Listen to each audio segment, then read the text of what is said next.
Bonjour à tous, bienvenue dans cette nouvelle vidéo YouTube. Vous êtes sur la chaîne de Norwick Train, je suis Antoine Fréchot et aujourd'hui nous allons voir un strap dans le cadre d'une atteinte musculaire du biceps. Allez, on y va.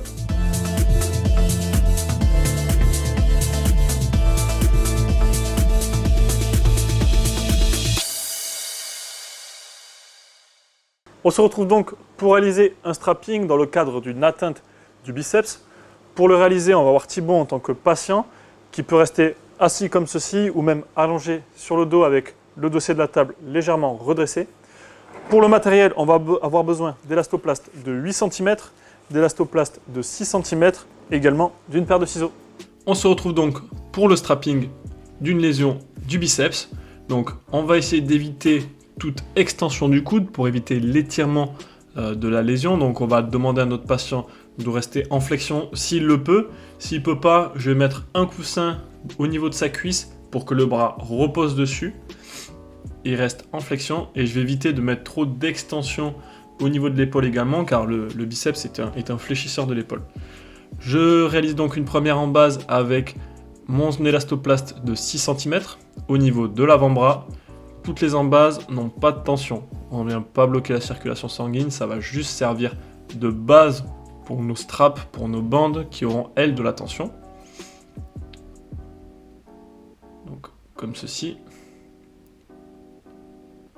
Ensuite, je vais réaliser une deuxième en base qui va partir de l'omoplate vers la clavicule. Donc je peux prendre comme repère l'épine de la scapula, donc l'os, le relief osseux entre mon supraépineux et mon infraépineux. Voilà, donc là je découpe, ça peut être une bande d'élastoplast de 6, de 8, ou même de l'Ipafix, encore mieux si vous en avez.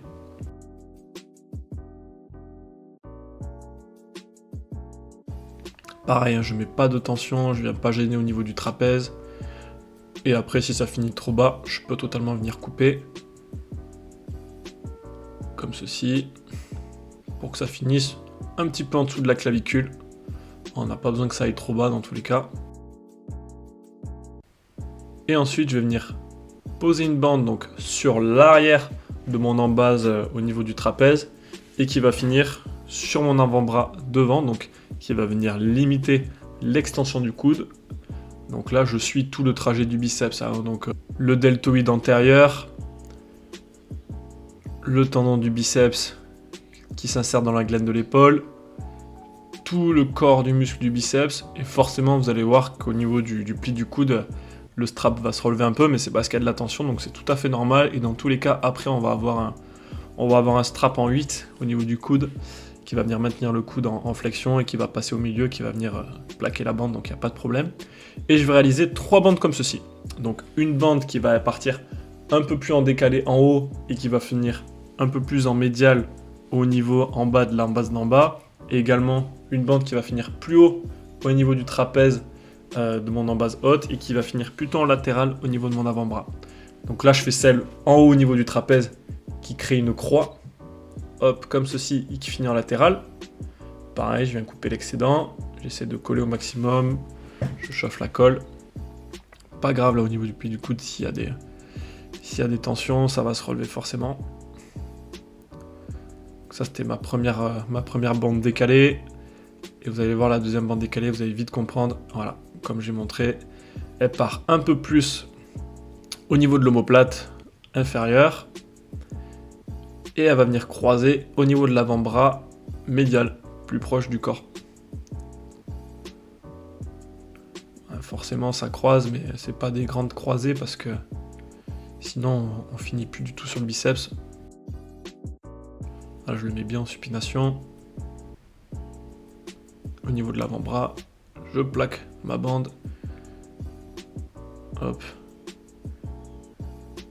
Et là, l'excédent, soit je viens le couper, soit je viens finir mon tour au niveau de l'embase. On peut faire les deux. S'il n'y en a pas trop, ça va, parce que si on a trop, on va avoir une embase énorme, après, ça va pas être agréable. Donc là, j'ai créé mes bandes, donc là, vous voyez que mécaniquement, ça vient bloquer l'extension. Je viens refermer en haut, mon embase en haut, même principe que tout à l'heure. Hein. Là, il n'y a pas forcément besoin de décaler ou quoi que ce soit.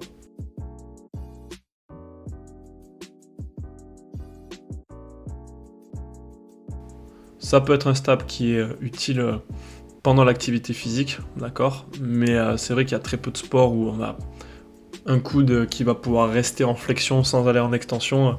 Il y a très peu de sports. Donc ça peut être réalisé vraiment spécifiquement, ça c'est à voir au cas par cas. Mais sinon, c'est un strap qu'on peut réaliser en curatif ou en préventif quand même de la vie quotidienne pour éviter trop d'étirements. Après, il va falloir forcément remettre des contraintes sur le biceps à un moment ou l'autre dans la rééducation.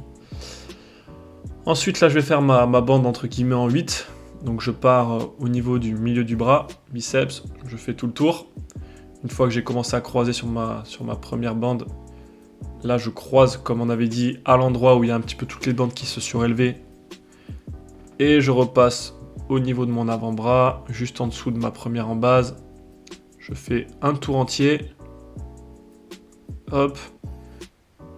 Et je vais venir croiser de nouveau vers le biceps. Donc là, vous voyez, ça demande quand même un peu à mon patient de maintenir son bras en flexion. Ça, il y en a qui ne vont pas pouvoir le supporter s'il y a trop de douleur au biceps. Donc, mettez un coussin qui maintient le coude, ce sera plus simple. Et là, je viens recroiser devant. Pareil, je replaque mes premières bandes là qui étaient un petit peu lâches.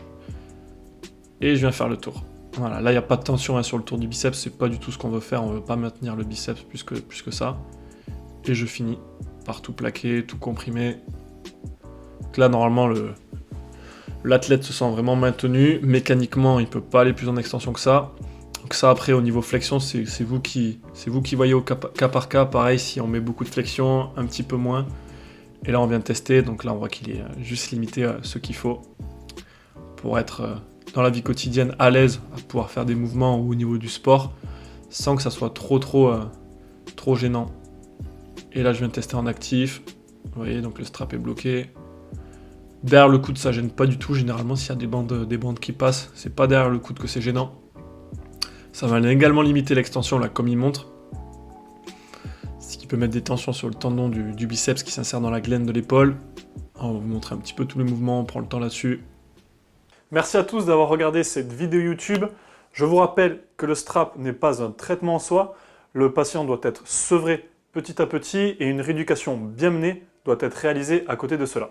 N'hésite pas à mettre un like et également à poser des questions en commentaire si tu en as. Abonne-toi également à la chaîne YouTube, ça nous donnera beaucoup de soutien pour la suite.